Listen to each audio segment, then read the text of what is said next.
मई 2021 से 18 वर्ष से अधिक आयु वाले जो भी युवा हैं, जो यूथ है दोस्तों, उनके लिए वैक्सीनेशन स्टार्ट होने वाला है 1 मई 2021 से। नोट करना इस तारीख को, 1 मई तुम्हारे लिए, दोस्तों के लिए, परिवार के लिए बहुत जरूरी है दोस्तों। 1 मई नोट करना, 1 मई 2021 इस दिन से स्टार्ट होगा टीकाकरण 18 वर्ष से अधिक वाले दोस्तों, किसके लिए? आपके युवाओं के लिए। लेकिन उसका जो रजिस्ट्रेशन है वो आज से स्टार्ट हो रहा है। नोट करना दोस्तों, उसका रजिस्ट्रेशन 28 अप्रैल से स्टार्ट हो रहा है, मतलब आज स्टार्ट रजिस्ट्रेशन हो रहा है। रजिस्ट्रेशन कहां पर करवाना है तो देखिएगा, रजिस्ट्रेशन जो है दोस्तों, ये आपकी साइट है कोविन। कौन सी है? कोविन। नोट करना, साइट का नाम क्या है दोस्तों? साइट का नाम है आपके सामने www.cowin.gov.india। ये वो साइट है दोस्तों जहां पर कोविड-19 का कौन सा टीका लगवाना है आपको, कितनी उसकी सप्लाई है, कितनों को लग चुका है, कोविड-19 टीकाकरण संबंधित सारी जानकारी इस एकमात्र साइट पर उपलब्ध है जिसका नाम है कोविन। क्या नाम है? कोविन। तो जाना आप दोस्तों, जब आप सर्च करोगे www.cowin.gov तो आपको ऐसी साइट दिखेगी। इसमें मेरे रसगुल्लो यहां पर देखो, रजिस्ट्रेशन / इन योर सेल्फ आपको लिखा हुआ मिलेगा। यहां पर जाकर आपको रजिस्ट्रेशन करना है। क्या रजिस्ट्रेशन करना है? आज ही कर लेना। क्या आज ही कर लेना दोस्तों, यहां पर जाकर अपना रजिस्ट्रेशन। और रजिस्ट्रेशन के लिए आपको क्या क्या चीज चाहिएगी वो भी नोट कीजिएगा।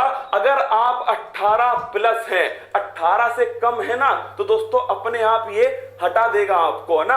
अगर आप 18 प्लस हैं तो ध्यान रखना, आपको लॉगिन करना है दोस्तों। दूसरा, आपको रजिस्ट्रेशन करना है अपने मोबाइल नंबर से। साथ में आपको प्रूफ के लिए आधार कार्ड है दोस्तों, या ड्राइविंग लाइसेंस है। ड्राइविंग लाइसेंस हो गया, आधार कार्ड हो गया, ये प्रूफ के रूप में आपको उपयोग में लाना है। इसके बाद में दोस्तों ध्यान रखिएगा, आप सभी प्रूफ के लिए उपयोग में लेके आना है इसको, और आपको रजिस्ट्रेशन कर देना है। 1 मई से वैक्सीनेशन स्टार्ट होगा। उसमें ऑप्शन आएगा कि आपको कहां पर वैक्सीनेशन कराना है। आपके आसपास वाले सेंटर के आएंगे दोस्तों ऑप्शन, आपको सेलेक्ट करना है। और एक बार रजिस्ट्रेशन कराने के बाद में पलटना मत मेरे दोस्तों, आगे मत बढ़ाना, क्योंकि समस्या तो है कोविड-19। क्या समस्या तो है? जिसका भी नंबर दोस्तों तब आए तब उसे वैक्सीनेशन करा लेना है। और एक मोबाइल नंबर से, क्या एक मोबाइल नंबर से दोस्तों 4 आप रजिस्ट्रेशन करा सकते हो अपने दोस्तों के साथ में, 4 तक आप करा सकते हो। तो ये दोस्तों आपको ऐप है जिस पर आपको रजिस्ट्रेशन कराना है। और ध्यान रखना, 2 टीके हमारे पास अभी उपलब्ध हैं। एक तो है सक्रिय वैक्सीन और एक है निष्क्रिय वैक्सीन। इसको समझ लेना रसगुल्लो। एक का नाम है कोविशील्ड। क्या नाम है? कोविशील्ड। एक का नाम है दोस्तों कोवैक्सीन। कौन सा है? कोवैक्सीन। एक है कोविशील्ड, एक है कोवैक्सीन। जो कोविशील्ड है दोस्तों, ये एक सक्रिय वैक्सीन है। क्या है? सक्रिय वैक्सीन। और दोस्तों कोवैक्सीन जो है एक निष्क्रिय वैक्सीन है। कोविशील्ड ध्यान रखना, ये बनाई है, ये दोस्तों सीरम इंस्टीट्यूट के द्वारा इसकी भारत में सप्लाई की जा रही है। और कोवैक्सीन की जो सप्लाई है वो भारत बायोटेक कंपनी हैदराबाद के द्वारा की जा रही है। अब दोनों में अंतर क्या है? दोनों की 2 ही डोज है दोस्तों। एक डोज लगवाने के बाद क्या दूसरी लगवाना जरूरी है? बिल्कुल जरूरी है। क्या कंपलसरी है? जरूरी है। समझ लो दोस्तों, पहली डोज जब लगवाओगे ना तो हो सकता है दोस्तों 4-5 दिन तक तुम्हें बुखार भी रह सकता है। क्या बुखार रह सकता है दोस्तों 4-5 दिन तक वैक्सीन के लगवाने के बाद में। लेकिन ध्यान रखना आप सभी को, ये एक्टिव है और ये इनएक्टिव है। एक्टिव का मतलब है इसमें दोस्तों जो रोगाणु है वो कमजोर अवस्था में जीवित है। क्या है? कमजोर अवस्था में जीवित रोगाणु है दोस्तों। किसके अंदर? इस एक्टिव वैक्सीन के अंदर, जिसका नाम क्या है? जिसका नाम है कोविशील्ड। तो कोविशील्ड में दोस्तों ध्यान रखना, रोगाणु है जीवित अवस्था में लेकिन बिल्कुल कमजोर अवस्था में। इससे दोस्तों क्या होगा? इससे जैसे ये जाएगा हमारे शरीर में तो हमारे शरीर का जो इम्यूनिटी सिस्टम है, जो प्रतिरक्षा तंत्र है, जो लड़ाई लड़ता है दोस्तों, किससे?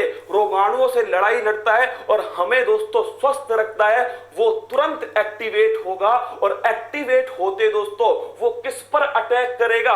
वो तो इसे समझेगा क्या कि ये सच में कोविड-19 का रोगाणु है दोस्तों, तो वो सीधा इसके ऊपर अटैक करने वाला है। और जब इसके ऊपर अटैक करेगा तो हमारे शरीर में दोस्तों एंटीबॉडी बनेंगी। क्या बनेंगे? हमारे शरीर में बनेंगे एंटीबॉडी। और तभी तो कहते हैं जो कोविड-19 से ठीक हो गया वो अपना प्लाज्मा डोनेट कर दे, क्योंकि उसके शरीर में बन चुकी है एंटीबॉडी। लेकिन सुन लो, जो गलत फहमी में है, जिन्हें पिछली बार कोविड-19 हुआ था, वो ध्यान रखना उनके दिमाग में क्या है? अब की बार थोड़ी होगा कोविड-19, क्योंकि पिछली बार हो चुका है, एंटीबॉडी बन चुकी है। बिल्कुल गलत अवधारणा है दोस्तों। ध्यान रखना 100 में से केवल 10 लोगों की ही एंटीबॉडी शरीर में बची है, 90 के शरीर में एंटीबॉडी नहीं बची है दोस्तों। इसलिए कह रहा हूं हर किसी को सुरक्षा बरतने की जरूरी है, जिसे हो चुका है उसको और जिसे दोस्तों नहीं हुआ है उसको भी। तो वैक्सीन का उपयोग जरूर करना है। इसमें क्या होगा?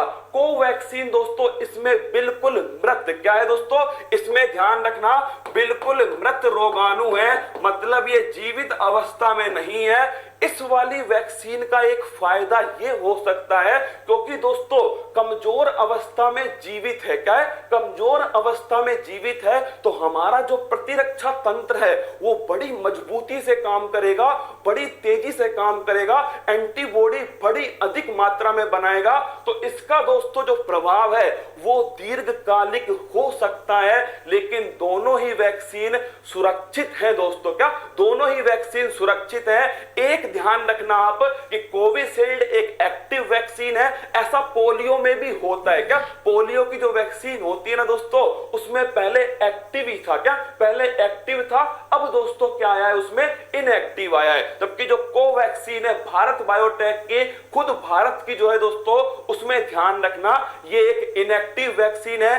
पहली वैक्सीनेशन के बाद में दूसरा जब वैक्सीनेशन करवाओगे, दूसरी डोज लगवाओगे तो उसका अलग से रजिस्ट्रेशन होगा। इस बात को भी ध्यान रखना। ऐसा मत सोचना पहली बार करवाया था ना, दूसरी बार अपने आप हो जाएगा। नहीं रसगुल्ला, दोबारा रजिस्ट्रेशन करवाना होगा। और रजिस्ट्रेशन कहां पर होगा? नोट कर लेना दोस्तों, आपके सामने ये रजिस्ट्रेशन है www.cowin.gov.in। ये वाला रजिस्ट्रेशन है। यहां पर जाकर आपको रजिस्ट्रेशन दोस्तों करना है। क्या? यहां रजिस्ट्रेशन करना है। और इसके बाद में मेरे दोस्तों ध्यान रखना ये ऑप्शन आएगा आपके सामने, दोनों की दोनों, ध्यान रखना दोनों की दोनों मेरे दोस्तों, दोनों की दोनों सेफ है, बिल्कुल सुरक्षित है। तभी तो दोस्तों अप्लाई की जा रही है। क्या? तभी तो अप्लाई हो रही है। दोनों सुरक्षित है। मैं खुद, अरे रसगुल्ला मैं तो करवाऊंगा यार, जो भी 18 वर्ष से अधिक है उन सभी को वैक्सीनेशन करवाना चाहिए। इसमें थोड़ा बहुत बुखार आता है 2-4 दिन के लिए। क्या? 2-4 दिन के लिए बुखार आता है दोस्तों, तो ये ध्यान रखना। अच्छी बात थी एक जो मुझे लगा तुम्हें बता देनी चाहिए। सभी जो अपने दोस्त है, सभी घर पे जो है, उन सभी का रजिस्ट्रेशन कराने की जिम्मेदारी आप सभी की। क्या? आप सभी की जिम्मेदारी। राजू को क्या हुआ? क्या कमेंट आ रहा है बार बार? एक बार दिखाना।